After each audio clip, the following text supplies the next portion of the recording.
ठीक है ना, मेंटली ठीक है ना, प्रिपेयर्ड है ना? क्वेश्चन पूछते हैं कि क्या हुआ। हाँ, मेंटली ठीक कहने का मतलब मेंटली प्रिपेयर्ड है ना पढ़ने के लिए। हाँ बस मेंटली प्रिपेयर्ड रहना पड़ता है। चलिए अभी कुछ क्वेश्चन पूछते हैं, ज्यादा लोड लेकर के नहीं सुनना है, एकदम आराम आराम से रिलैक्स होकर के सुनिए, ठीक है ना। जितना जो समझ में आता है करते रहिए, धीरे धीरे सब कुछ अपने आप याद हो जाएगा। बताइएगा तो सबसे पहले परोपकारिणी सभा के संस्थापक कौन थे? दयानंद सरस्वती जी थे, ठीक है ना। परोपकारिणी सभा के संस्थापक कौन थे? दयानंद सरस्वती के द्वारा किया गया था। आगे आपको बताना है किस हड़प्पा स्थल से जुते हुए खेत का प्रमाण मिलता है? कालीबंगा से, ठीक है ना। कहां से मिलता है? कालीबंगा से मिलता है। कालीबंगा कहां पड़ता है? कालीबंगा राजस्थान में, बिल्कुल सही है। कालीबंगा कहां पड़ता है? राजस्थान क्षेत्र में पड़ता है, ठीक है ना। हड़प्पाई स्थल है। आगे आपको बताना है ओजोन परत को प्रभावित करने वाला गैस का नाम क्या है? ओजोन परत को क्लोरोफ्लोरोकार्बन, CFC, ठीक है ना। क्या बोलते हैं इसको? Chlorofluorocarbon, CFC। आगे आपको बताना मार्स गैस के रूप में किस गैस को जानते हैं? मार्स गैस, मीथेन, ठीक है ना। मार्स गैस किसको जानते हैं? मीथेन को। हाँ, आगे आपको बताना है ग्रैमी अवार्ड जो है यह किस क्षेत्र में दिया जाता है? ग्रैमी, हाँ, ग्रैमी अवार्ड ये संगीत के क्षेत्र में दिया जाता है। किस क्षेत्र में दिया जाता है? संगीत के क्षेत्र में, म्यूजिक के क्षेत्र में दिया जाता है। आगे आपको बताना 1857 के विद्रोह के समय भारत के गवर्नर जनरल कौन थे? Lord Canning. गवर्नर जनरल कौन थे 1857 में? लॉर्ड कैनिंग थे, ठीक है ना। और यही गवर्नर जनरल को, लॉर्ड कैनिंग को बाद में ट्रांसफर कर दिया, क्या पद देकर के? वाइसराय, ठीक है ना, वाइसराय बना दिया गया था। आगे आपको बताना है सूर्य और तारों में ऊर्जा का स्रोत क्या होता है? सूर्य और तारों में ऊर्जा का स्रोत नाभिकीय संलयन, नाभिकीय संलयन होता है, बिल्कुल सही है। आगे आपको बताना है जौनपुर शहर की स्थापना किसके द्वारा की गई थी? जौनपुर की शहर की स्थापना FST के द्वारा, यानी कि फिरोज शाह तुगलक के द्वारा, ठीक है ना। फिरोज शाह तुगलक के द्वारा जौना खां के याद में किया गया था। और जौना खां किसका नाम था? मोहम्मद बिन तुगलक का, ठीक है ना। इन्हीं के याद में जो है ना इनके भाई फिरोज शाह तुगलक जौनपुर शहर की स्थापना करते हैं। बताइएगा कोयला जो है यह आपको किस प्रकार की चट्टान में मिलेगी? कोयला अवसादी चट्टान में। कोयला किस प्रकार की चट्टान में मिलेगी? अवसादी चट्टान में आपको मिलती है। बताना है आपको प्रायद्वीपीय भारत की सबसे ऊंची चोटी कौन सी है? नहीं, प्रायद्वीपीय भारत की, प्रायद्वीपीय भारत की, कंचनजंगा नहीं, प्रायद्वीपीय भारत की थोड़े ना। प्रायद्वीपीय भारत कहने का मतलब दक्षिण भारत वाली जो क्षेत्र है इसके बारे में हम बात कर रहे हैं। अन्नाईमुडी, कौन सी क्षेत्र है? अन्नाईमुडी, ठीक है ना। अन्नामलाई पहाड़ी का हिस्सा है अन्नाईमुडी, वो दक्षिण भारत की सबसे ऊंची चोटी या फिर प्रायद्वीपीय भारत की सबसे ऊंची चोटी है। चलिए आगे आपको बताना है लक्षद्वीप जो है यह किससे निर्मित हुआ है? तो प्रवाल भित्तियों से। लक्षद्वीप जो है ना किससे निर्मित हुआ है? तो प्रवाल भित्तियों से यह निर्मित है। आगे आपको बताना भारत में किसने स्थानीय स्वशासन को लागू किया था? लॉर्ड रिपन के द्वारा। लॉर्ड रिपन के द्वारा। स्थानीय स्वशासन का जनक भी किसे कहा जाता है? लॉर्ड रिपन को ही कहा जाता है। बताइएगा ऑपरेशन माई सहेली जो है यह किस विभाग के द्वारा किया गया था शुरू? तो माई सहेली जो है ना यह महिलाओं के लिए किया गया था भारतीय रेलवे के द्वारा, ठीक है ना। साउथ रेलवे के द्वारा यह पहल चलाया गया था माई सहेली, भारतीय रेलवे के द्वारा। आगे आपको बताना है शांति के लिए एकजुटता प्रस्ताव किस संगठन से संबंधित है? शांति के लिए एकजुटता का प्रस्ताव जो है यह किस संगठन का नारा है?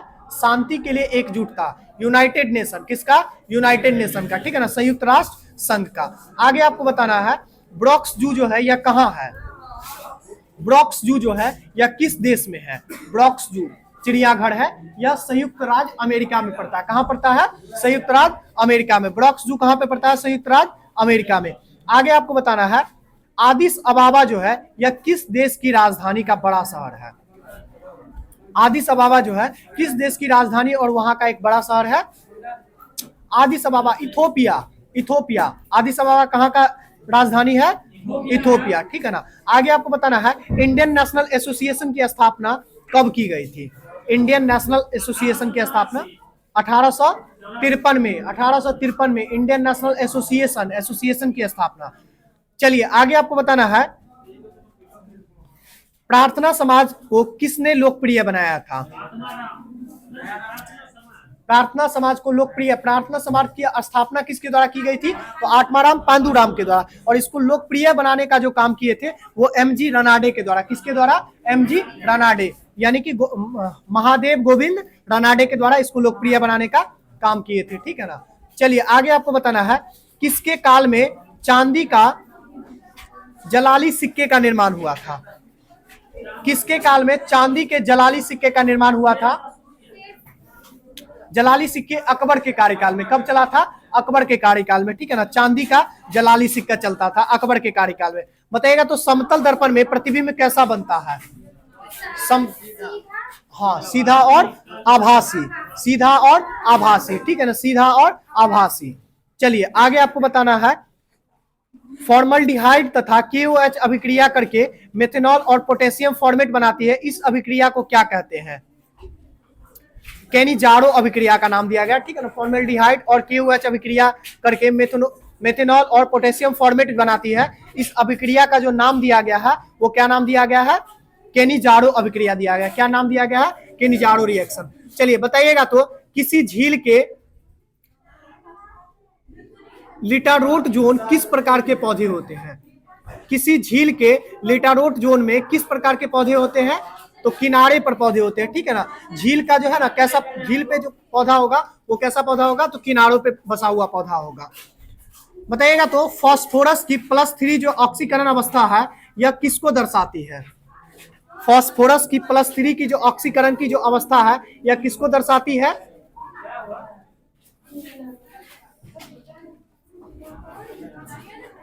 क्या हुआ है एक बार देख लीजिएगा तो क्या हुआ है।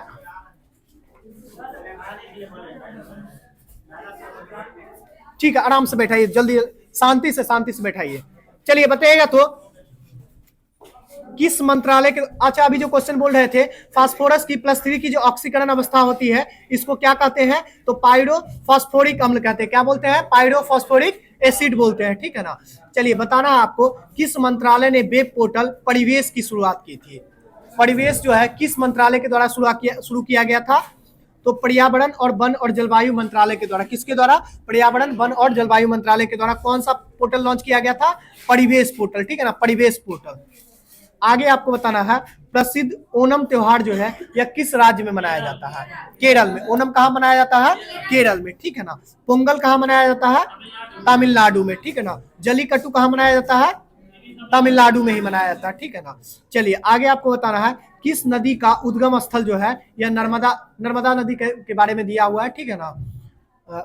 सोन नदी का भी वहीं से होता है, ठीक है ना। सोन का, नर्मदा का, ठीक है ना।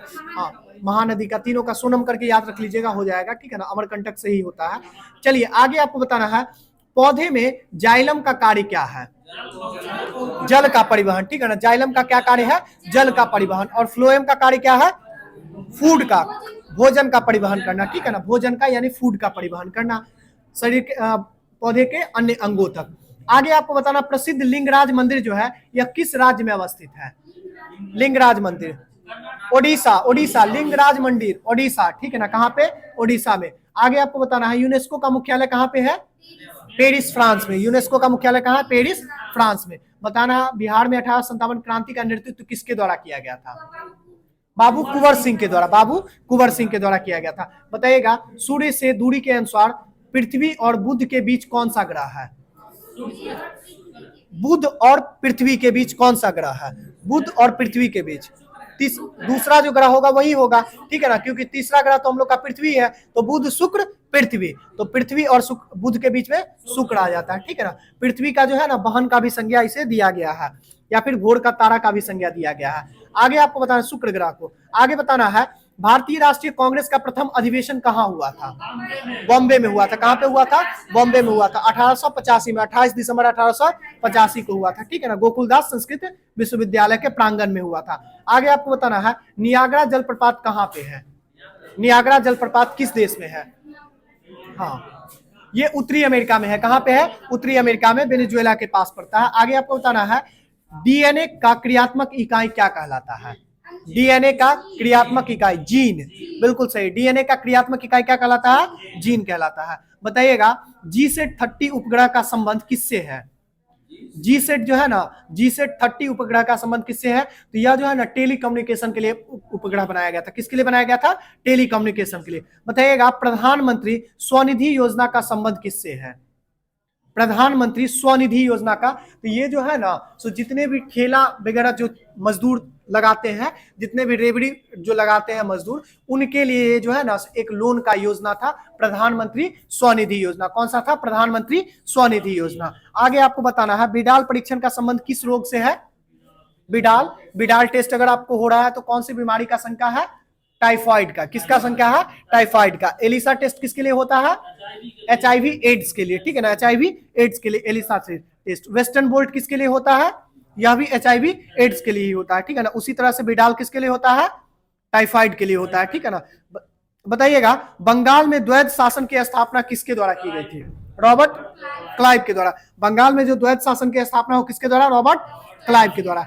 बताइएगा मनी मेकलई जो है यह किस भाषा का महाकाव्य है?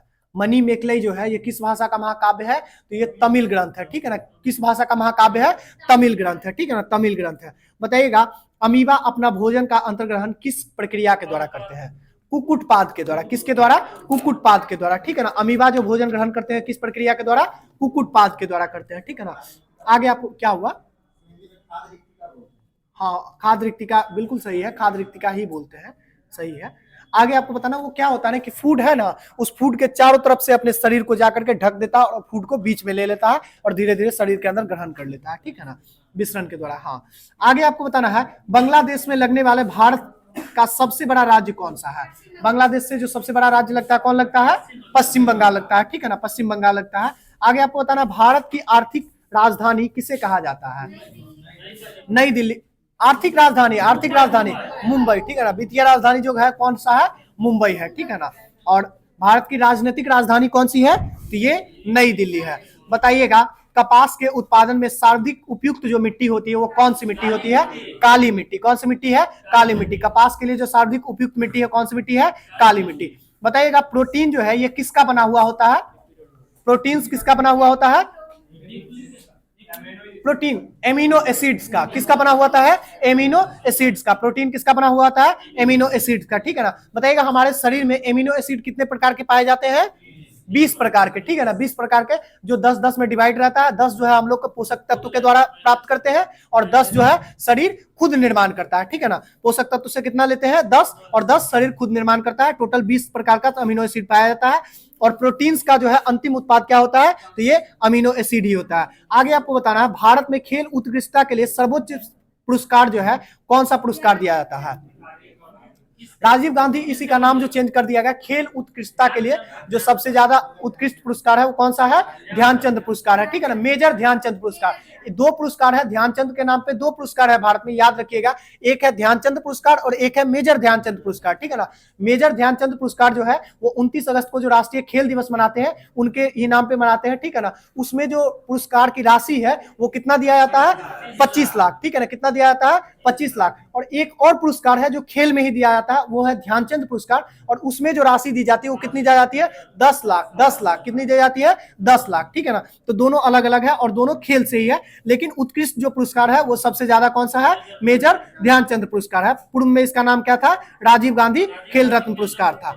चलिए आगे आपको बताना है कपास जो है यह किस कुल से संबंधित है? कपास का संबंध मालवेसी, बिल्कुल सही है। कपास जो है किस कुल का पौधा है? तो ये मालवेसी कुल का पौधा है। आगे आपको बताना है चेरनोबिल जो विनाशकारी परमाणु दुर्घटना हुई थी या यूक्रेन में हुई थी या किस तिथि को हुई थी? 1986 में। चेरनोबिल जो परमाणु दुर्घटना हुई थी या कहां पे हुई थी? यूक्रेन में हुई थी, ठीक है ना। यह 1986 में घटित हुई थी, जिस समय हमारे बिहार में भोपाल में गैस त्रासदी हुई थी, ठीक है ना, भोपाल गैस त्रासदी, उसके 2 साल के बाद ये होती है, ठीक है ना। और ये 26 अप्रैल को होती है। कब होती है? 26 अप्रैल 1986 को। 26 अप्रैल 1986 को। और यह एक परमाणु दुर्घटना थी। कौन सी दुर्घटना थी? परमाणु दुर्घटना थी, ठीक है ना। चलिए आगे आपको बताना है भारत का सबसे पुराना पर्वत श्रृंखला कौन सा है? अरावली है। भारत का सबसे पुराना जो पर्वत श्रृंखला कौन सा है? अरावली है। अरावली पर्वत श्रृंखला का सबसे ऊंची चोटी कौन सी है? गुरु शिखर, जो कहां पड़ती है? राजस्थान के अंतर्गत ही पड़ती है, ठीक है ना, माउंट आबू के आसपास पड़ती है, राजस्थान में।